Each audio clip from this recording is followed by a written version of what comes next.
Welcome to my game plan. Each week we talk about recruiting, try to discuss the most important and relevant issues for the athletes in recruiting. And this week we discuss a very important one about competing and complaining. And I really enjoyed discussing the characteristics of athletes that really get out there and compete versus the ones that complain and blame. So enjoy this. It's critical to your recruiting. It's critical to getting better. And in order to see more, go to nucsports.com. And you can always hit me up at NUCFootball on Twitter. Enjoy the podcast. So, I really think it's interesting when athletes send me emails about a camp that they go to and that things are predetermined or not fair, or they thought a coach favored somebody. And what I really truly believe, this is the truth, I've been a coach for 15 years, having run NUC Sports for 11, 12 years.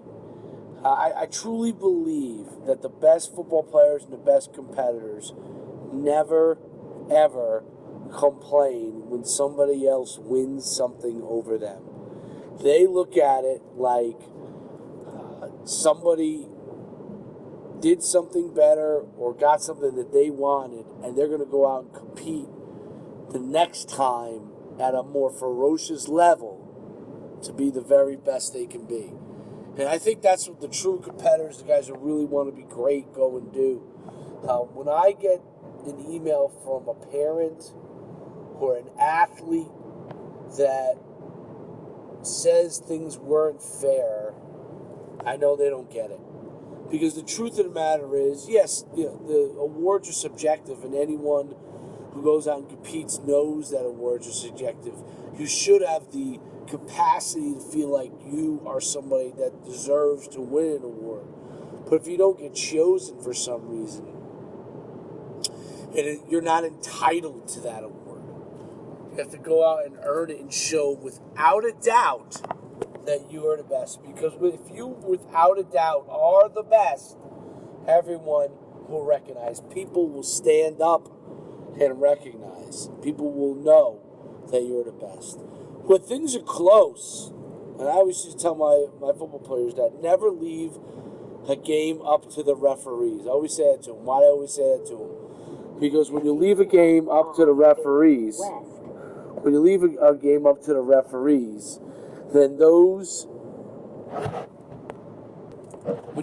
up to the referees, you then take the game out of your hands.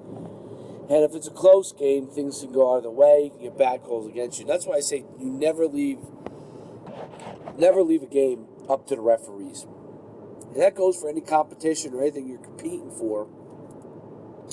You have to show that you're emphatically the best. If you show that you are the best, then the good things will come. Maybe not today, maybe not tomorrow, but eventually good things will definitely come your way. Okay, you're not entitled to them. But the opportunity, by you investing in your success, you'll have that opportunity. Okay, and that's critical. I'm gonna read you a tweet I got, and I think it's really interesting. I'll read you my response, and my response and to this tweet will tell you everything, how it is, and then how it is as far as from a competitor standpoint. When you go to football camp showcases, scholarships are awarded. Best player awards are awarded. Best teams are awarded. So I got this. This was the tweet I got. Okay, I'm not going to give the name, but I've been to one of your camps already. The trophy was so predetermined. Everyone said I should have gotten it straight, balled out. Then you guys gave it to someone injured. It's unfair. I wrote, nothing is predetermined. Compete, get better, and do better the next time. Life doesn't always give you what you want just because you went out and competed. I wrote, you should be at 15 camps competing and getting better. I'm not into complaining. I'm into competing. And that is the truth among truths for all athletes to understand. It is not my job as the director of NUC Sports or any coach that runs our camps or any high school coach that is in charge of the football program to hand you anything. You've got to go out and earn it. And the culture of athletes that think that should happen. It's just a baby culture. And you got to grow up and you got to lift yourself up and get tougher and get mentally tougher that you can handle when things don't go your way. It is not getting a scholarship. It is not a thing that is taken lightly by any college coach. And if they sense at all in the slightest, and I play Division I football, so I know what I'm talking about, if they sense that you're not a guy that can hack it, they don't want to waste your time. If they sense that you're so sensitive that you can't take criticism, you can't play in college. If they sense that you're entitled, then they don't want you. Unless somehow you run a 4.2 in a 40-yard dash, and that always goes back to my point of being the best. I hope that helps you guys. I hope that gives you a little tidbit of information from all my experience of running these camps. And like I said, I've coached in 3 state championship games.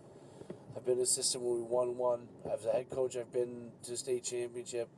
I built a multi-million-dollar company with NUC Sports. I've seen over 300 current NFL players that have come through our camps. Over